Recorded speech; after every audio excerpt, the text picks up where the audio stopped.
Hello दोस्तों, स्वागत है आपका हमारे यूट्यूब चैनल पे। तो चलिए आज हम लोग दो चार वाले रैखिक समीकरण का जो भी एमबीबीआई क्वेश्चन ऑब्जेक्टिव है, जो कि एग्जाम के लिए एकदम महत्वपूर्ण है, उसे हम लोग देखेंगे। तो चलिए हम लोग क्वेश्चन को स्टार्ट करते हैं। इससे पहले अगर वीडियो अच्छी लगी तो हमारे चैनल को लाइक जरूर कीजिए। अगर अच्छी नहीं लगी तो डिसलाइक आप लोग कर सकते हैं, ठीक है। तो चलिए हम लोग आगे बढ़ते हैं और दो चार वाले रैखिक समीकरण तीसरा चैप्टर का हम लोग ऑब्जेक्टिव एमबीबीआई क्वेश्चन देखेंगे। हम लोग वास्तविक संख्या और बहुपद का देख लिए थे, ठीक है। अब चलिए हम लोग तीसरे नंबर पे आते हैं। तो चलिए हम लोग का पहला क्वेश्चन क्या कहता है उसे हम लोग देखेंगे। तो हम लोग का पहला क्वेश्चन है कि रैखिक समीकरण युग्म 5x+2y बराबर में 16 एवं 7x-4y इक्वल टू 2 के हल है। तो मतलब 5x+2 equal to 7x-4y equal to 2। इसे आप किसी भी प्रकार से सोल्व कर सकते हैं, ठीक है। प्रतिस्थापन विधि से, जो भी विधि से सोल्व कर सकते हैं, लेकिन ऑब्जेक्टिव में आ जाए और समय बचाना है तो सबसे पहले आप लोग इसे ऑप्शन से मारिएगा। ऑप्शन में आप x में कितना है 2 और y में कितना है 3। अगर यहाँ पे लेफ्ट हैंड साइड में भर देंगे हम लोग और राइट हैंड साइड बराबर आ जाएगा तो हम लोग मान लेंगे क्या यही होगा। x बराबर 2 भरेंगे तो 2 5 10 कहा गया 5 × 2 प्लस 2 × y हम लोग का कितना है 3 और बराबर में कितना है 16। तो 5 दूना 10 प्लस 6 बराबर में कितना है 16। अगर हम लोग का आ जाता है तो हम लोग डायरेक्ट आंसर मार देंगे। हम लोग का क्या हो जाएगा ए। आप लोग क्वेश्चन बढ़िया से देखते जाइए। अब चलिए हम लोग क्वेश्चन नंबर 2 पे आते हैं। तो हम लोग का क्वेश्चन नंबर 2 है कि यदि रैखिक समीकरण युग्म संगत है तो अब उनके द्वारा निरूपित रेखाएं क्या होगी। तो हम लोग का रैखिक समीकरण युग्म जब संगत होता है ना,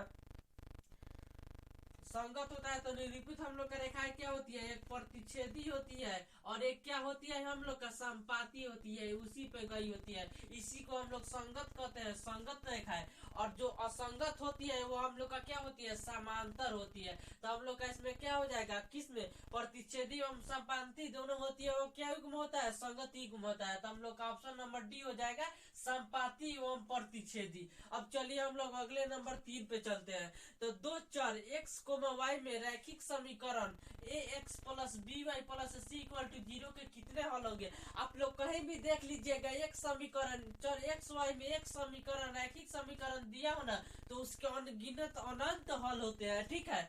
अब चलिए हम लोग चौथे नंबर क्वेश्चन पे आते हैं। रैखिक समीकरण में चर की घात की संख्या कितनी होती है। तो हम आप लोग को कल ही बहुपद वाले वीडियो में बताए हैं कि रैखिक समीकरण में 1 और द्विघात समीकरण में 2 और त्रिघात समीकरण में 3, जितने घात होते हैं उतने। तो रैखिक समीकरण में हम लोग का ए होगा ऑप्शन, ठीक है। अब चलिए हम लोग पांचवें नंबर क्वेश्चन पे आते हैं। तो हम लोग का पांचवा नंबर क्वेश्चन है कि समीकरण युग्म 2x प्लस 3y बराबर में 5 तथा 4x प्लस 6y बराबर में 15 की हल होगी। क्या अद्वितीय हल होंगे या अनगिनत हल होंगे, अनंत हल होंगे या कोई हल नहीं होंगे, इनमें से कोई नहीं। तो चलिए हम लोग सबसे पहले इसे हम लोग देखते हैं कि यह प्रतिच्छेदी रेखा है कि संपाती रेखा है कि समांतर रेखा है। तो सबसे पहले हम लोग a1/a2 पर a1/a2 b1/b2 c1/c2 पे हम लोग देखेंगे, ठीक है। चलिए तो हम लोग का ए कितना है a1 2 है, a2 कितना है 4 और b2 हम लोग का b1 कितना है 3 और b2 हम लोग का कितना है 6 और हम लोग का c1 कितना है 5, c2 कितना है 15।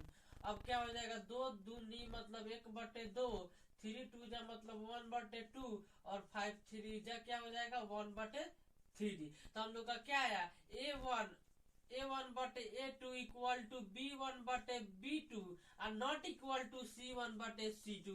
तो हम लोग का ये क्या होती है, तो हम लोग के ये होती है क्या संपाती रेखा है, ठीक है। समांतर रेखा, सॉरी समांतर रेखा a1/a2 equal to b1/b2 not equal to c1/c2। तो यह होती है हम लोग की समांतर रेखा है। और समांतर रेखा ऐसे होती है तो इसके क्या हल होते हैं, समांतर रेखा की कोई हल नहीं होती है, ठीक है। अब चलिए हम लोग अगले लास्ट छठा नंबर पर देखेंगे कि के किस मान के लिए समीकरण x प्लस 2y बराबर में 7 है 2x प्लस ky बराबर में 14 क्या होगी, संपाती पूछ रही है हम लोग। तो के जगह पर क्या होगा कि यह समीकरण क्या हो जाए संपाती। तो हम लोग संपाती के लिए यहाँ पे देखेंगे क्या होती है a1/a2 equal to b1/b2 equal to c1/c2 होती है। तो हम लोग का सबसे पहले a1/a2 b1/b2 c1/c2। तो हम लोग का A1 कितना है, एक है, एक, और A2 कितना है 2, और B1 कितना है 2, और यहाँ पे कितना है K, और C1 कितना है हम लोग का 7, और C2 कितना है 14। तो 1/2 आ गया, और यहाँ पे 7 दूना 14, 1/2। तो हम लोग का संपाति कब होती है, तो A1/A2 equal to B1/B2 equal to C1/C2 होगी, तभी हम लोग की संपाति होगी। तो K की जगह अगर हम लोग 4 रख देंगे तो 2 जा मतलब 1/2 आ जाएगी, तो हम लोग का K की जगह क्या होगा 4, ऑप्शन नंबर सी। तो चलिए आप लोग इसे फिर से स्क्रीनशॉट ले लीजिए या नोट कर लीजिए, ठीक है। मैं हट जाता हूँ, आप लोग इसका स्क्रीनशॉट ले लीजिए। इसके बाद हम लोग अगले क्वेश्चन पे बढ़े। हाँ, तो चलिए अब हम लोग देखेंगे 7वें नंबर की। 7वें नंबर हम लोग का क्वेश्चन क्या कहता है, तो ध्यान से पढ़िए आप लोग की। के किस मान के लिए समीकरण 3x - y = 8 तथा 6x - k - 16 संपाती रेखा प्रदर्शित करती है। तो सबसे पहले आप लोग संपाती रेखा जान जाइए कि संपाती रेखा, तो सबसे पहले हम लोग A1/A2 अब B1/B2 एवं C1/C2 निकालेंगे, ठीक है। तो चलिए हम लोग देखते हैं। तो हम लोग का संपाती रेखा हो जाएगी A1/A2 इक्वल टू B1/B2 और इक्वल टू C1/C2 होती है हम लोग की संपाती रेखा, ठीक है। तो चलिए अब हम लोग आगे देखेंगे। हम लोग का A1 कितना है, कहाँ गया A1, हम लोग का कितना है 3/A2 कितना है 6, B1 कितना है 1/-1 हम लोग का B2 कितना है -K, और C1 हम लोग का कितना है 8/C2 हम लोग का कितना है -16। अब देखिए हम लोग का क्या होगा यहाँ पे, ठीक है।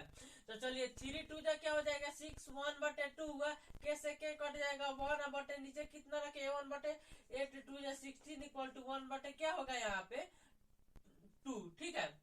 अब चलिए हम लोग यहाँ पे क्या रखेंगे, यहाँ पे हम लोग -6 के प्लस वहां पे हो जाएगा 6 हो जाएगा, यहाँ पे प्लस होगा क्वेश्चन में। अब चलिए हम लोग 2 जा 16 ले लेंगे, तो K के जगह पे अगर हम लोग 2 रख देंगे तो 1/2 ये हो जाएगा।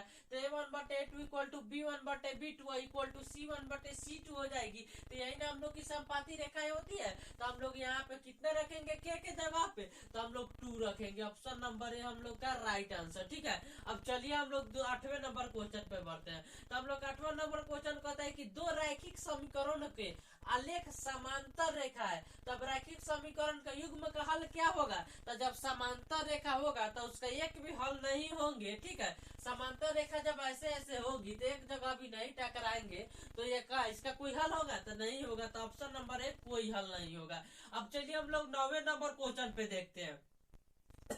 तो 9वां नंबर क्वेश्चन है हम लोग का समीकरण 3x - y = 5 तथा 6x - 2 equal to y = k के कोई हल ना हो, तो मतलब k के जगह पे क्या होगा जिसका कोई हल नहीं हो। तो हम लोग का किसका हल नहीं होता है, तो हम लोग यहाँ पे देखेंगे कि हम लोग का संपाती रेखा का कोई हल नहीं होता है, एक भी हल नहीं होता है, और वही प्रतिच्छेदी रेखा और समांतर रेखा की हल होती है। तो हम लोग सबसे पहले यहाँ भी A1/A2 equal to B1/B2 equal to C1/C2 देखेंगे, ठीक है। अब चलिए हम लोग 9वां नंबर क्वेश्चन के हम लोग का कितना है 3, और हम लोग का यहाँ पे A2 कितना है 6, और यहाँ पे B1 कितना है हम लोग का -1, B2 कितना है -2। अब चलिए हम लोग का C1 कितना है 5, और K कितना है यहाँ पे K हम लोग का C2 कितना है K।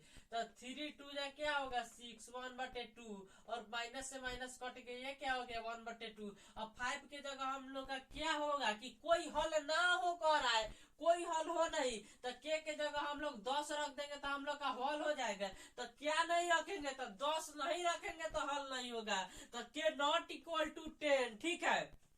अब चलिए हम लोग 10वें नंबर क्वेश्चन पे चलते हैं जो कि 2x + 3y = 11 और 2x - 4y = -24। हम अभी ना बताए हैं ऐसा क्वेश्चन आ जाएगा तो आप लोग प्रतिस्थापन विधि से हल कीजिए, चाहे कोई भी विधि से हल कीजिए, ठीक है। लेकिन डायरेक्ट अगर मानना हो एक नंबर ये में समय बचाना हो तो ऑप्शन मारिए, ऑप्शन x और y दाएं साइड में भर दीजिए, बाएं साइड और दाएं साइड LHS बराबर RHS हो जाएगी, तो समझिए मेरा सही है। और यहाँ पे ठीक है 2x + 3y = 11 हो जा रहा है। x का 2 दूना 4 4 3 12 ये नहीं होगा। आप लोग जो ऑप्शन चूज कर भर लीजिए, मैं आप लोगों को लिए घर से दे रहा हूँ, आप लोग इसे बनाकर कमेंट में आंसर जरूर कीजिएगा, ठीक है। मैं ऐसा क्वेश्चन पहले ही 1 नंबर में बताया हूँ। अब चलिए हम लोग 11वें नंबर क्वेश्चन पे जाएंगे। तो यदि रैखिक समीकरण युग्म असंगत है तो असंगत कब होगी जिसका कोई हल नहीं होगा, उसे निरूपित करने वाली रेखा क्या होगी। तो असंगत कब होगी जिसका कोई हल नहीं होगा, जिसका कोई हल नहीं होता है वो रेखा क्या होती है, संपाती होती है।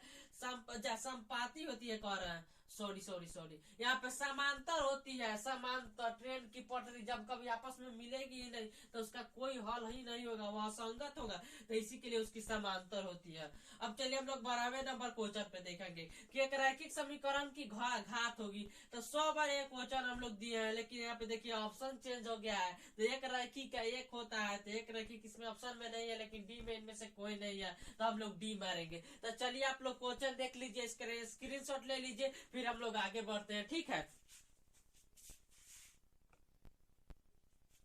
हाँ तो चलिए अब हम लोग अगला 13 नंबर देखेंगे कि 13 नंबर क्वेश्चन हम लोग का क्या कहता है। तो यदि 2k-1 एवं के समीकरण 10x-9 इक्वल टू 12 का हल होगा, तो हम लोग को x के जगह ये और y के जगह k का मान रखना होगा। तो चलिए हम लोग यहाँ पे देखते हैं कि 10x-9y इक्वल टू 12, x के जगह हम लोग 2k-1, तो 10 इंटू 2k-1 और क्या 9k, ठीक है। 9 इंटू के बराबर 12 होगा। तो 10 दूना हम लोग का 20k-10 हो जाएगा, और यहाँ पे बचा माइनस है तो -9k हो जाएगा इक्वल टू 12 हो जाएगा। तो 10k में से 9k जाएगा तो हम लोग का बचा 11k। अब बराबर में यहाँ पे माइनस है तो उधर जाके +10 हो जाएगा। 11 के बराबर में हम लोग का कितना होगा 22 है। के बराबर में 22/11 मतलब 11 दूनी। के का मान हम लोग का क्या आ गया यहाँ पे, के बराबर 8 होता है। तो के का हम लोग का मान कितना है 2, ऑप्शन नंबर बी, ठीक है। अब चलिए हम लोग चौथा नंबर देखेंगे। तो के किस मान के लिए समीकरण निकाय 4x + ky बराबर में 6 और 2x - 4y बराबर में 3 के अनंत हल होंगे। यहाँ पे के का मान क्या होगा कि समीकरण का क्या हो, अनंत हल हो। तो अनंत हल किसका होता है, तो अनंत हल होता है संपाती, जो उसी रेखा पे आती है और उसी रेखा पे चली जाती है। तो चलिए सबसे पहले हम लोग इसके A1 A2 देखेंगे। तो A1/A2 और B1/B2 और C1/C2 देखेंगे। तो हम लोग का A1 कितना है 4 और A2 कितना है 4/2। B1 कितना है हम लोग का A2 और B2 कितना है -4 और C1 हम लोग का कितना है 6 और C2 कितना है 3। तो यहाँ पे 2 दूना, तो यहाँ पे हम लोग का कितना हो जाएगा 2/1 और k/-4 और यहाँ पे 6 कितना 3 2 जा मतलब 2/1। तो संपाती रेखा जो हम लोग का होती है ना A1/A2 होती है equal to B1/B2 equal to C1/C2। तो हम लोग यहाँ पे -2 रख देंगे, तो हम लोग यहाँ पे -8 रख देंगे, -8 तो 4 दूनी क्या हो जाएगा 2/1 हो जाएगा। तो अब लोग का आंसर क्या हो जाएगा -8 हो जाएगा। अब चलिए हम लोग लास्ट 15 नंबर क्वेश्चन देखेंगे कि युग्मक समीकरण 2x + 3y बराबर में 5, 4x + 6y बराबर 9 के हल निकाय होंगे। मतलब इसके हल कितने होंगे, असंगत हल होंगे, अद्वितीय हल होंगे, अनेक हल होंगे। तो इसे भी हम लोग A1/A2 B1/B2 पे देखेंगे। A1/A2 equal to B1/B2 equal to C1/C2। Book में आप लोग का एक चार्ट दिया हुआ है, उसे आप लोग याद जरूर कर लीजिएगा। 2 हम लोग का कितना हो जाएगा 4 और यहाँ पे 3 हम लोग का 6 और यहाँ पे 5/9। तो 2 2 जा 1/2, 3 2 जा 1/2 और 5/9। तो A1/A2 इक्वल टू B1/B2 और नॉट इक्वल टू C1/C2। मतलब क्या हो जाएगा समांतर, और समांतर का कोई हल नहीं होता है तो क्या होता है असंगत, ठीक है। तो चलिए दोस्तों, अगर वीडियो अच्छी लगे तो हमारे चैनल को सब्सक्राइब जरूर शेयर कीजिएगा और लाइक तो जरूर कीजिएगा। अगर अच्छी नहीं लगे तो आप लोग डिसलाइक भी कर सकते हैं, ठीक है। तो चलिए अगला क्वेश्चन हम लोग अगला वीडियो में लेकर आएंगे, ठीक है। 15 के बाद और क्वेश्चन हम लोग लेकर आएंगे, उसके बाद ये चैप्टर हम लोग खत्म कर देंगे, ठीक है। एकदम मैं 100% गारंटी दे रहा हूँ ये क्वेश्चन आएगा तो आएगा, आप लोग जरूर इसे रिवीजन कीजिए, ठीक है।